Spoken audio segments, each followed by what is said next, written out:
Hello class, good morning सभी लोगों को। होप सो आप लोग बढ़िया से पढ़ाई कर रहे होंगे एंड होप सो आपको हमारे फर्स्ट लेक्चर का ब्लड रिलेशन का पार्ट 1 वाला वीडियो बहुत अच्छा लगा होगा। ओके, वहां हमने बेसिक्स को समझने की कोशिश की यार।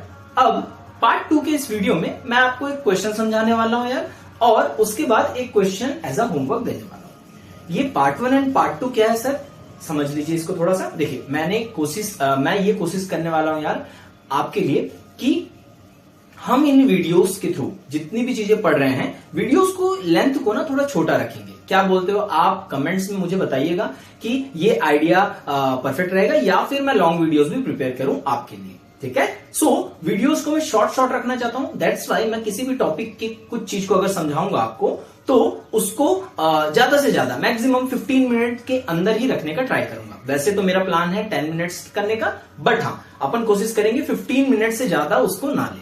ठीक है, that's why part 1 and part 2 दो पार्ट्स में मैं इसके बेसिक को आपको समझाने वाला हूं। चलिए आप समझना स्टार्ट कीजिए हमारे इस क्वेश्चन को। चलिए दोस्तों, अब चलते हैं हम डायरेक्ट एक क्वेश्चन की ओर और वहां पे समझने की कोशिश करते हैं यार कि ये क्वेश्चंस को डील कैसे करना होता है। ठीक है, हाँ यहाँ पे जो बेसिक्स अभी तक अपन ने देखा है वो सारी चीजें आपको क्लियर करवाने की कोशिश करूंगा कि किस तरह सिंबल यूज करते हैं, किस तरह पढ़ना होता है, किस तरह समझना होता है। आइए ध्यान से समझिएगा, है ना।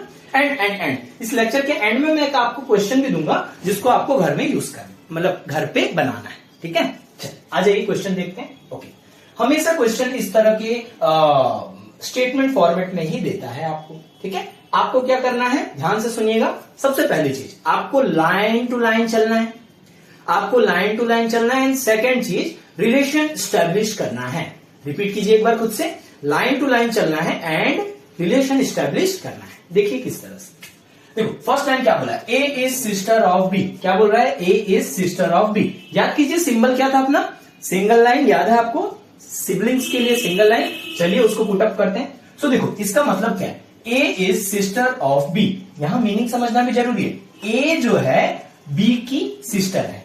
क्या बोला मैंने, कैसे ट्रांसलेट किया, A is sister of B, that means A B की सिस्टर है, ए बी की सिस्टर है। ओके, तो देखो ए इज बोला था ना, यानी कि यहां पे मुझे क्या पता चल गया, ए जो है वो सिस्टर है किसकी, बी की। एक चीज सर आपने ए पे तो सिंबल लगाया, बी में नहीं लगाया। आप एक चीज ध्यान से देखिए, एक लाइन में आपको किसके बारे में जानकारी मिल रही है, सिर्फ ये पता चल रहा है ए जो है सिस्टर है किसकी, बी की। ये नहीं पता कि बी लड़का है या लड़की है।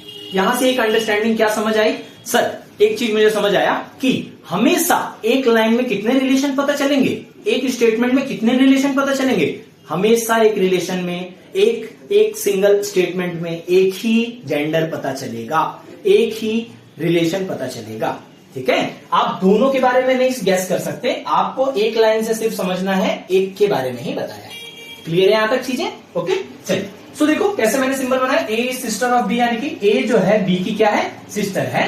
क्योंकि ये दोनों सेम जनरेशन है तो मैंने सिंगल लाइन यूज किया है, और एक सिस्टर बोला है तो मैंने क्या लगा दिया, सर्कल। सर्कल क्यों, फीमेल के लिए हमने याद करो किया था, फीमेल के लिए हम सर्कल यूज करेंगे, रिमेंबर। चलिए आ जाइए, अब देखते हैं क्या क्या आगे बोला है, पुटअप करना है, देन आंसर निकल जाएगा। जैसे बी इज ब्रदर ऑफ सी। अब तो आप समझ चुके हैं कौन किसका क्या है ना। तो बोल रहा है बी इज बोल रहा है, यानी बी है क्या, ब्रदर किसका, सी का।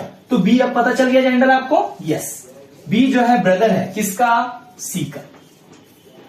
करेक्ट, ध्यान से देखिए कैसे मैंने बनाया, B is brother of C. B जो है ब्रदर है यानी भाई है किसका, एक न्यू पर्सन सी का। तो सी को थोड़ी देर इधर छोड़ दो साइड में और ये बना दिया। और बीच में सिंगल लाइन क्या शो कर रहा है बताओ, बीच में सिंगल लाइन शो कर रहा है, ये सिबलिंग्स है। ओके चलिए अगले क्वेश्चन में चलते हैं। D is father of E. D जो है फादर है ई का।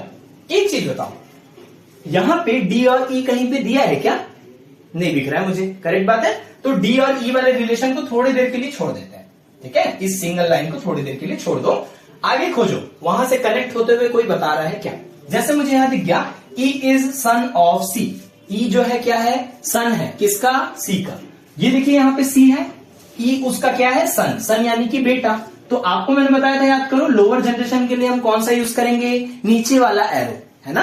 चलिए, सो सी का बेटा है ई, तो ये मैंने ई बना दिया। और जेंडर किसका पता चला, जल्दी से बताइए, सी के बारे में पता है क्या, नहीं, ई इज सन, यानी कि ई जो है वो बेटा है, बेटा है यानी कि लड़का है, तो ई को मैं सिंपल, ठीक है। तो देखो, ई सन ऑफ सी, यानी कि सी का बेटा कौन है, ई। चलिए, अच्छा, ई आ चुका है। अब हमने, याद है आपको, एक लाइन छोड़ा था यहाँ पे, उसको अब कनेक्ट कर दे। एक चीज देखो कि ई, बी इज फादर ऑफ ई, यानी कि बोल रहा है ई का पापा है, कि सी का बेटा है ई, करेक्ट बात है, ई जो है सी का बेटा है। और दूसरा रिलेशन क्या बोल रहा है, डी जो है ई का फादर है, ध्यान से देखेंगे, सी का बेटा है ई, और बोल रहा है डी जो है ई का फादर है, तो ई का फादर अगर डी है तो सी क्या होना चाहिए, सी उसकी क्या होनी चाहिए, मम्मी होनी चाहिए। यस, परफेक्ट है। तो देखो, ई का फादर है डी, तो ई का फादर कौन है, डी है ऊपर जनरेशन में, लेकिन साथ में सी का भी तो ये बेटा है ना, ठीक है। तो इस केस में क्या हो जाएगा, डबल लाइन में लगा दूंगा, डी का जेंडर पता चल चुका है, ये फादर है, और अगर ये फादर है और ये इन दोनों का बच्चा है, तो अगली वाली क्या हो जाएगी, मम्मी हो जाएगी। क्लियर है सभी को, क्लियर हो रहा है। यहाँ पे क्या बताया मैंने, देखो, सी, ई और डी, ठीक है, इन तीनों के बीच में अपन रिलेशन बना रहे हैं यार। क्या रिलेशन बनाया कि सी का ई से रिलेशन यहां बनाया था हमने, कि सी ई का बेटा है, सॉरी, ई सी का बेटा है, बट एक रिलेशन और यहां लिखा हुआ था, वो है कि ई का पापा कौन है, डी, तो ऑटोमेटिकली सी क्या हो जाएगा, उसका मम्मी हो जाएगा। क्लियर है सभी को। चलिए, इस चीज को यहां पे जोड़ देते हैं कि यहां मैंने डबल लाइन लगा दिया, और यहां पे मैंने लिख दिया डी जो है ई का पापा है, और ये अगर पापा है तो ये क्या बन जाएंगी, मम्मी बन जाएंगी, ऑटोमेटिक ये मम्मी बन जाएगी। चलिए, अब क्वेश्चन में चलते हैं। क्या बोल रहा है लास्ट में, how A relates to D, यानी कि ए जो है बी से कैसे रिलेट करता है। क्वेश्चन क्या बोला है, ध्यान से समझेंगे, सबसे इंपॉर्टेंट पॉइंट, इस आखिरी लाइन का मतलब समझना और उसे बनाना, यहीं पे सारा गेम डिसाइड होता है। क्या बोल रहा हूं मैं, इस आखिरी लाइन में ही सारा आंसर छुपा हुआ है। ध्यान से देखेंगे क्या कहना चाहता हूं। देखो, how A relates to D, यहां पे जब बच्चा ये समझ नहीं पाता कि इसके बारे में पूछा है कि इसके बारे में पूछा है, क्वेश्चन किसके बारे में है, जब तक आपको ये क्लियर नहीं है आप आंसर नहीं निकाल सकते, ठीक है। जब तक ये क्लियर नहीं है तब तक आप आंसर नहीं निकाल सकते। तो यहां इस लाइन से आपको क्या समझ आया कि यहां पे किसके बारे में बताया हुआ है, देखते हैं कैसे समझेंगे। देखो, how A relates to D का क्या लगेगा, मैं यहां हिंदी में लिख देता हूं, ए डी का क्या लगेगा। क्या आपको ये लाइन पढ़ के कुछ समझ आया, देखते हैं। देखो, हाउ ए रिलेट्स टू, ध्यान से पढ़िए आप, कैसे ए रिलेट कर रहा है, किससे, डी से, यानी कि आपको पूछ किसके बारे में रहा है, ए के बारे में रहा है, ए रिलेट्स टू डी, ए क्या लगेगा, किसका, डी का।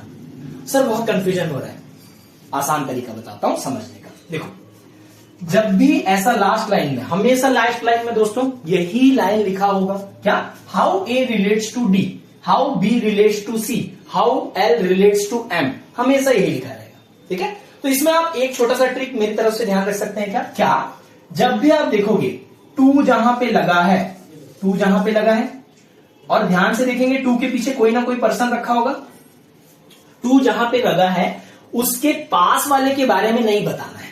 क्या बोल रहा हूं मैं, जहां पे भी टू लिखा है, टू लिखा है, उसके पास वाले के बारे में नहीं बताना है।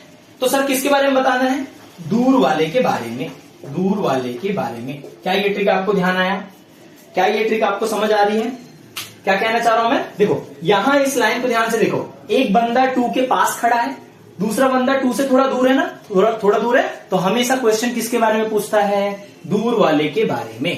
क्या आप इतना ध्यान रख सकते हैं, क्या आप इतना ध्यान रख सकते हैं। चलिए ध्यान से देखेंगे आंसर कैसे करेंगे अपन। तो पूछा क्या है कि how A relates to D, यानी कि ए जो है, ये ए जो है डी का क्या लगेगा, डी का क्या लगेगा, रिलेशन स्टैब्लिश करते हैं आराम से। देखो, सी का ये भाई है और सी की ये बहन है, एग्री कर रहे हो आप।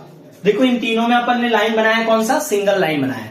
सी, बी और ए के बीच में सिंगल लाइन है, यानी कि तीनों क्या है, भाई बहन है, करेक्ट बात है, भाई बहन है। अब ये तीनों भाई बहन है, और डी जो है वो क्या है, सी का हस्बैंड है, करेक्ट बात है, डी जो है सी का हस्बैंड है, करेक्ट, ओके। तो देखो, अब यहां पे रिलेशन कैसा बन के आया, ए डी का क्या लगेगा बोल रहा है ना, तो देखो यहां से उल्टा चलते जाओ। कैसा उल्टा चलते जाओ? डी की वाइफ कौन है? सी, तो ये इसकी वाइफ है, और वाइफ का ए क्या लग रहा है? वाइफ की सिस्टर लग रही है। एग्री कर रहे हो आप? डी से ए तक जाना है ना हमें, ध्यान रहे, अभी अपन ने बात किया था ए के बारे में बताना है, ए के बारे में इंफॉर्म करना है। ए कौन है? किसका? डी का। तो डी से मैं अगर उल्टा चलते जाऊं तो डी की वाइफ की सिस्टर कौन है? ए, यानी यहां आंसर क्या आ जाएगा? Wife's sister. आंसर क्या आ जाएगा? Wife's sister.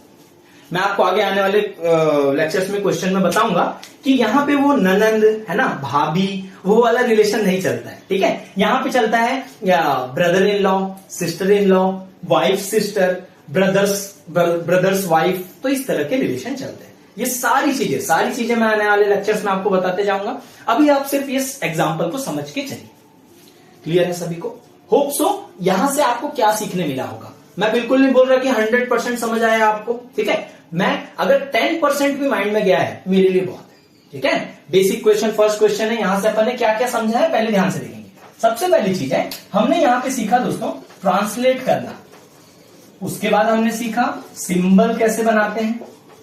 उसके बाद अपन ने सीखा कि वर्ड्स को पढ़ के आंसर कैसे करते हैं, वर्ड और आंसर किस तरह किया जाता है, ठीक है।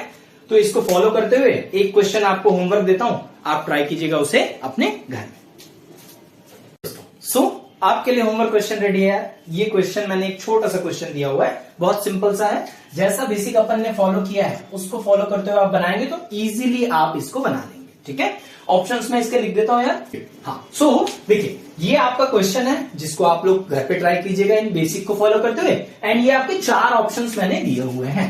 चलिए, आज के लेक्चर को अपन इतना ही रखते हैं यार, ठीक है। इसी तरह से अपन रेगुलर इस तरह के लेक्चर्स करते जाएंगे एंड अपनी प्रिपरेशन को बढ़िया से आगे बढ़ाते जाएंगे।